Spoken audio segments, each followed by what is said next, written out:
माँ ने अपनी बेटी की रीढ़ तोड़ दी, केवल इसलिए क्योंकि महिला अपने नृत्य मूव्स को ठीक से अभ्यास नहीं कर रही थी।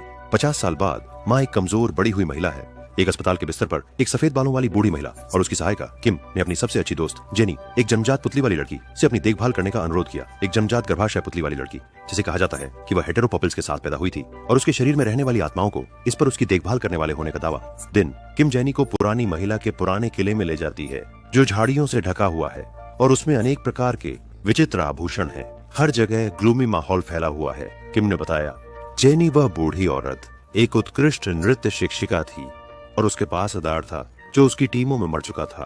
पुराने किले में एक खजाना है और इसे खोलने की कुंजी पुराने आदमी के गले के चारों ओर होती है। किम दशकों से बुजुर्ग महिला के लिए काम कर रही है, लेकिन उसने कभी वास्तविक जीवन में खजाना नहीं देखा है। रात में जेनी और उसका प्रेमी एक बार में जाते हैं और उसे खजाने के बारे में बात करते हैं और वह महल में घुसने का प्रस्ताव देता है। उसके बॉयफ्रेंड द्वारा प्रेरित तीनों रात के बीच में पुराने महल में घुस जाते हैं और वह घर जहां उन्हें अपनी उंगलियों को देखने का नहीं मिलता, हर जगह अजीब और रहस्यमयी होता है। वे एक बंद गोदाम पहुंचते हैं जो खजाने का स्थान होना चाहिए और जिन्हीं बूढ़ी महिला के पास चुरा कर कुंजी ले लेती है। और वे तीनों अंधेरे में गोदाम में प्रवेश करते हैं और एक मैनकिन देखते हैं जिसे एक सफेद कपड़े से ढका गया है। जब एक आदमी ने सफेद कपड़े को उठाया तो मैनकिन सफेद कपड़े से ढकी हुई थी। एक भयानक गुड़िया प्रकट होती है और जेनी ने देखा कि वह बूढ़ी महिला की मृत बेटी थी जिसे घर में छिपाया गया था। जेनी ने एक ताले का छेद सम्मिलित होने पर कुंजी अचानक जल उठी और छोटी लड़की एक संगीत बॉक्स पर एक छोटे आदमी की तरह घूम गई। क्या यह ऐतिहासिक खजाना इस लड़की हो सकता है? टॉम को लगा कि उसे धोखा दिया गया था और उसने गुड़िया पर हाथापाई की। उस क्षण में रोशनी अचानक मंद हो गई और पैरों की आवाज सीढ़ियों से ऊपर आई। इस इमारत में केवल एक लकवा हुआ बूढ़ा आदमी रहता है, तो पैरों की आवाज कहां से आ रही है? 3 लोग एक साथ इतने डर गए और वहां से भागना चाहते थे, लेकिन उन्हें यह नहीं पता था कि दरवाजा बंद है, ताले बंद। उनका इरादा था कि वे खिड़की से बाहर चढ़े, बेडरूम में गए और पाया कि पक्षाघात से ग्रसित बुजुर्ग आदमी गायब हो गए थे। बिस्तर अब भी एक धार रक्त का था और खिड़की भी सील थी। समय पुरुष साथी को ऐसा लगा मानो दर्पण में कुछ है। उसने हल्के से अपना हाथ इस पर रखा, लेकिन दर्पण में बुढ़िया की मूर्ति दिखाई दी। आकृति देखी और फिर उस आदमी को खींच लिया गया। 3 आकृतियां आदमी के सामने आती हैं और हल्के से उसकी गर्दन को छूती है और जेनी और टॉम को पता चलता है, जो अभी भी अपने साथी की खोज में है। जेनी ऊपरी मंजिल पर पहुंचती है और बूढ़ा आदमी अचानक सामने आता है और अपने हाथों को जेन की तरह एक माँ की तरह बढ़ाता है, जो अपनी माँ को कम उम्र में खो चुकी है। जैसे ही ये दोनों संपर्क में आते हैं, जेनी एक बुढ़िया की तस्वीर देखती है।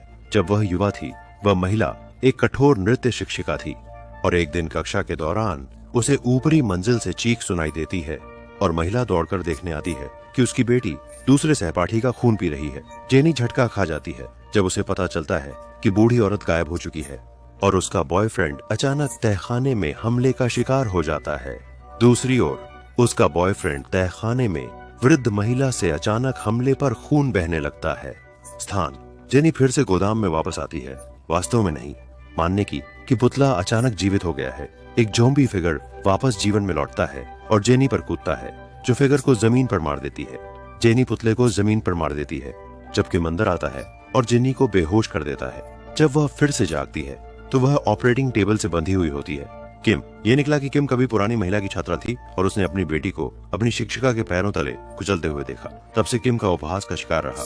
तब से शिक्षिका ने किम को अपना लिया था और उसे अपना दास बनाने के लिए उसे धोखा दिया था, उसे अपने लिए क्रूर काम करने के लिए। वर्षों तक किम अपनी शिक्षिका के लिए ताजगी का रक्त प्रदान करने के लिए और लोगों को मारते रहती थी।